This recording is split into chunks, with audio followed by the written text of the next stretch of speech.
With your girl Goldie on TAN TV, the African American network, where we have a local feel and a global reach.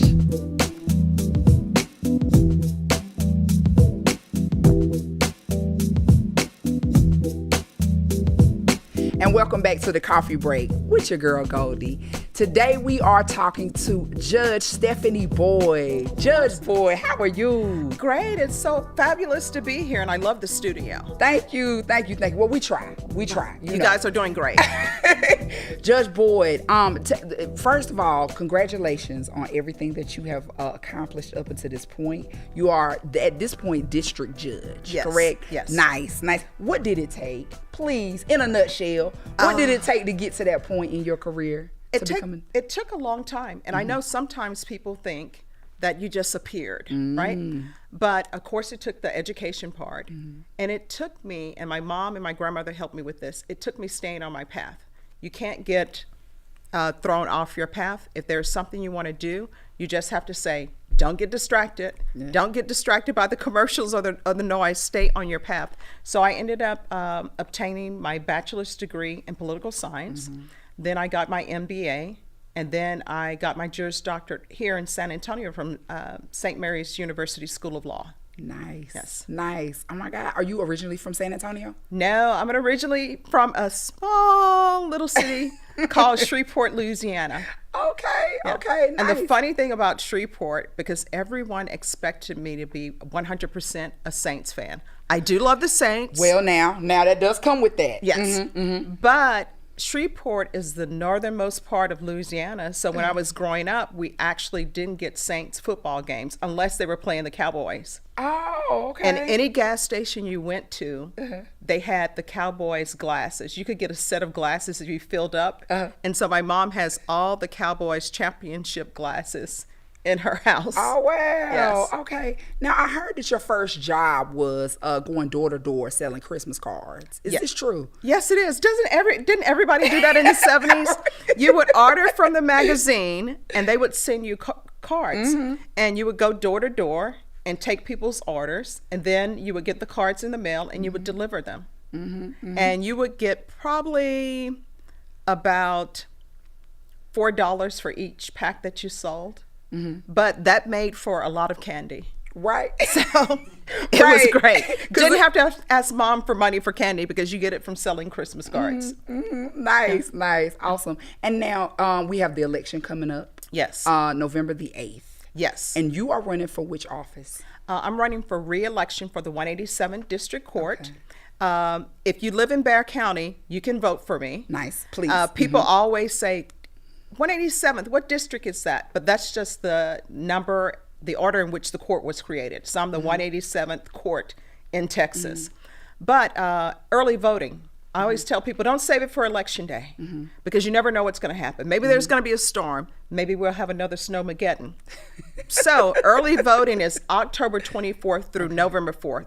And you can actually vote anywhere. Go to any polling site, bring your identification, and you can vote. If for some reason someone says you're not registered or you can't vote, do a provisional ballot. Don't leave without voting. And then if you decide to vote on November 8th, which I'm telling everyone, early vote. Vote. But please, if you decide to wait till November 8th, you can still vote at any polling sites. You don't have to go searching for your particular site. So, we live in such a social media age right now where everybody is doing whatever, promoting themselves, on Instagram, Facebook, whatever the case. How do you feel like is the best way for you to really get yourself out there, for people to know who you are, what you stand for, and to be able to support you? All right. I'm a firm believer that you really want to see someone at their job, right? Whatever it is. So there is actually a YouTube channel for judges. And if you go to YouTube, and I invite everyone to do this, go to YouTube, just type in Judge Stephanie Boyd, subscribe to the YouTube channel, and you can see what happens in court each day. Because a lot of times people don't understand what we do as judges. Right. For example, of course I hear cases, and the cases that I hear in the 187th District Court are at the very top, capital murder cases where someone could get the death penalty, all the way down to drug cases. And if you are able to watch on YouTube, you'll see This is how it actually happens in court. It is not like the practice on television. Right. You'll get to see it. And there are some background things that judges do that people are not aware of. For example, I'm the only African-American female judge in adult district court. Wow. And I'm the first one in my court, and there has not been an African-American female judge on the adult side. On the juvenile side, there was. And so out of all of the judges in district court and the adult side, I'm the only African-American judge. So I'm there by myself. But there's a lot of camaraderie. But as a district court judge, I get a chance to vote on who is a county magistrate. And we had never in Bexar County, believe it or not, since the existence of county magistrate judges, had any African-American county magistrate judges. So now we have 3. And I'm a firm believer that diversity is something we should achieve. Absolutely. Because people want to feel like the justice system will work for them. But if you don't see diversity, you question certain things. And I want to be clear, when I say diverse people on the bench, they still need to be qualified. Right. Yeah. And this group of judges that came in with me, it's some of the most diverse panel judges that we've ever had. And so I think for our community, to make our community believe in the judiciary, because we need to make the judiciary independent, but make the people believe in it and believe that it's a fair system, you need to have diversity. Right. And when I say diversity, I mean race, I mean age, I mean gender, everything. It needs to be there. Judge Boyd, I have watched some of your YouTube videos. You're tough. You're tough. I'm just gonna say you don't play. Okay. Okay. But are you subscribed? Yeah. Yes. Okay. Yes, I am. Yes. But you know what? I think that in the proceedings that I did watch, it seems like you're on top of what's going on. Do you feel like you connect to the people who come into your courtroom? Do you? I mean, is there like moments there where you're like, I get it, I understand? Well, my background, I've been a defense attorney and a prosecutor, and I think you're probably going to get a chance to interview Judge Peter Sakai. I actually started doing child protective services cases in his court. So you get a chance to know people and know what their experiences are. So everyone who comes before me, I tell everyone, I don't see anyone as a criminal. Everyone who comes before me is a human being. That's big. And I want to know what their story is, because I want to know, how did they come to the place that they're in? For example, in Bexar County, we have issues with drug addiction. We have issues with persons who are dropping out of high school and going only as high as 9th grade. I want to know why that person dropped out at 9th grade. I want to know, when did they first use? Is there some trauma in their past? What is going on with their life? Because that will help me, if they're being placed on probation, to give them conditions so that they can succeed and be the person they were always meant to be. Right. But see, that's so major because you actually care.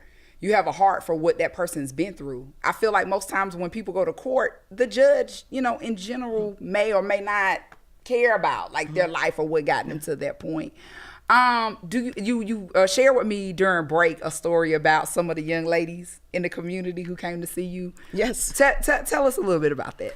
All right. So when you're going through things, you don't realize that you're making history, because you're just doing your job and you're doing your work. So I didn't know that it was a big deal that I was on the bench until young girls came in to see me, and their parents were like, could we get a picture with you? Do you mind if she holds the gavel? I'm like, yeah, sure. And so they hold the gavel and we take pictures, and they're just hugging me. And that really touched my heart. And then I got a chance to look outside, just, okay, Stephanie, you're working, this is what you're doing, to see what the community sees. And so that really touched me. And of course, I called my mom and told me about it. She's like, I told you that. You felt like a celebrity. Yes, you felt like a celebrity that day. Yeah, and so it's great. As you should. Yeah. As you but should. I try to bring that, bring the court to the community. I teach at UTSA, so I have students that I teach trial advocacy and appellate law, and also campaign and election law. And I try to let them see the world and see if this is the field that they really want to be in. Awesome. Thank you, Judge Boyd, so much for coming on today to the coffee break. We appreciate, I know you're super busy, but thank you for your time, and we really, really appreciate what you do for the community. Oh, thank you so much. It's so awesome being here, and you're an awesome host. Thank you. Thank you so much. All right. Good luck November 8th. Oh, thank you. Yeah. But early voting, Early. October 24th through November 4th. Right. All right. Thank you. All right. Thank you. All right.